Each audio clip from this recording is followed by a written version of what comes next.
7 races, 7 winners, 7 value bets. I ran every horse at Aintree Day 2 through the same AI prediction model that called Lulamba, Django Bay and Brighter Days Ahead on Day 1. Today the card is even stronger. 4 Grade 1s, a Premier Handicap over the Grand National course, and a novice hurdle with a horse receiving 10 independent tips. Here's what the data says. Firstly, let's talk results of our Day 1 picks, starting with the win model.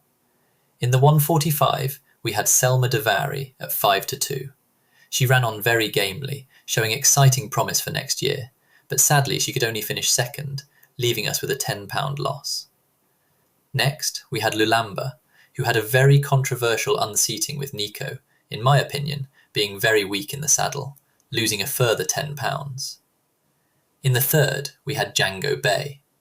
Nico redeemed himself, and the horse put in a great performance, winning by almost half the track, clawing back £12.50 profit. Next was Barton Snow, who put in what I believe will be the most impressive performance of the festival, winning firmly on the bridle by however many lengths he wanted to, making the easiest £18.75 profit you'll ever see. Mightily impressive.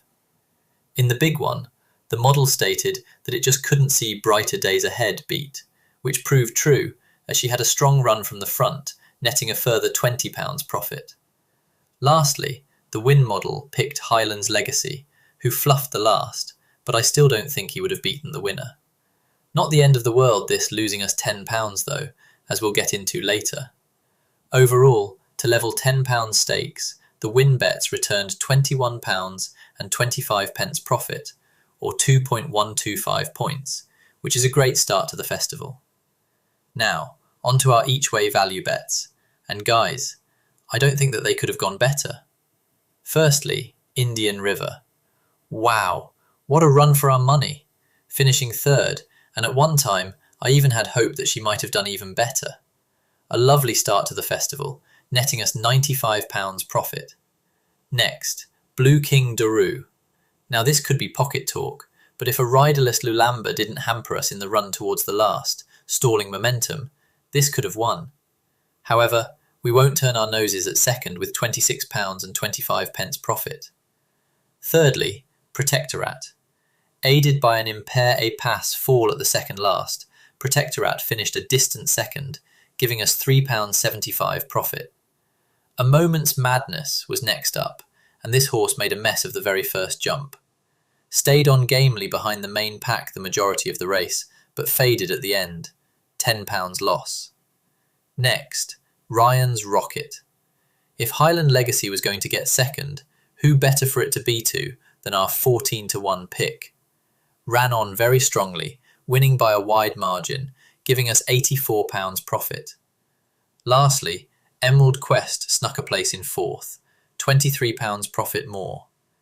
Our value picks gave us a total of £222 profit, or 22.2 points, meaning after day 1 we're up £243.25, or 24.325 points, which pretty much guarantees profit for the whole festival. Great start. Now, on to our day 2 picks. 145. The William Hill Handicap Hurdle. 22 runners. The model has given us Wellington Arch at 20-1 as the win bet. Won last time out, holds course and distance qualification, and carries the highest speed figure at 136. This is the win model, but due to the odds, feel free to play anything 5-1 and higher each way. As an each way value pick, the model has given us Trustintimes at 16-1. The highest RPR at 146, running well above its handicap mark, carrying lightweight. 3 consecutive wins before the second last time out. 220. The William Hill Mildmay Novices Chase. Grade 1. 8 runners. This is a tight race between 2 horses separated by 1 RPR point. Gold Dancer has the highest RPR in the field at 165 and the joint highest speed figure. It's trained by Willie Mullins and ridden by Paul Townend, the most powerful trainer-jockey combination in jump racing. The slight concern is the most recent form. Gold Dancer finished 4th last time out. But in a Grade 1 with Mullins and Townend, One below par run doesn't change the picture. Class wins, 4-1. For value, Regent Stroll 5-1 each way. Nichols Cobden, who placed in the second yesterday for us on Blue King Daru. Consistent place form, RPR 156, value, 255. That prize guy top novices hurdle, grade 1, 6 runners. This one is simple.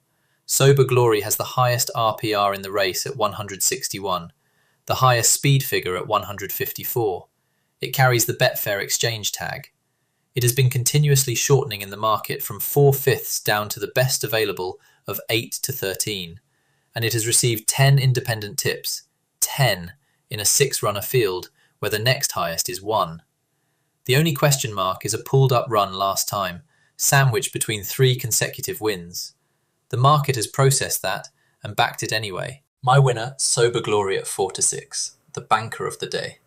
La Conquierre can't be looked over. If we draw a line through the last run at Cheltenham, the 25-1 odds on offer shows serious value, which is why this is our value pick for this race. 3:30, the JCB Melling Chase, grade 1, 7 runners. On paper, Grey Dawning is the best horse.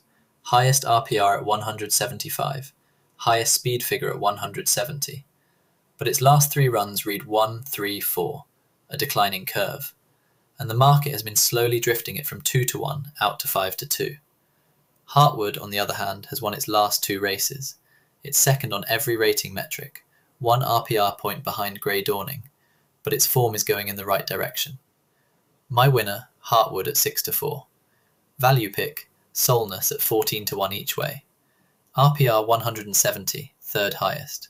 Joseph Patrick O'Brien and JJ Slevin travelling from Ireland. A serious trainer-jockey combination targeting this race specifically. In a 7-runner grade 1, each way terms pay 2 places. This is the strongest value play in the grade 1 races today. 4:05, the Randox Topham Handicap Chase. Premier Handicap, Grand National Course, 29 runners. Prairie Wolf. It opened at 40-1 and has been backed down to a best price of 20-1.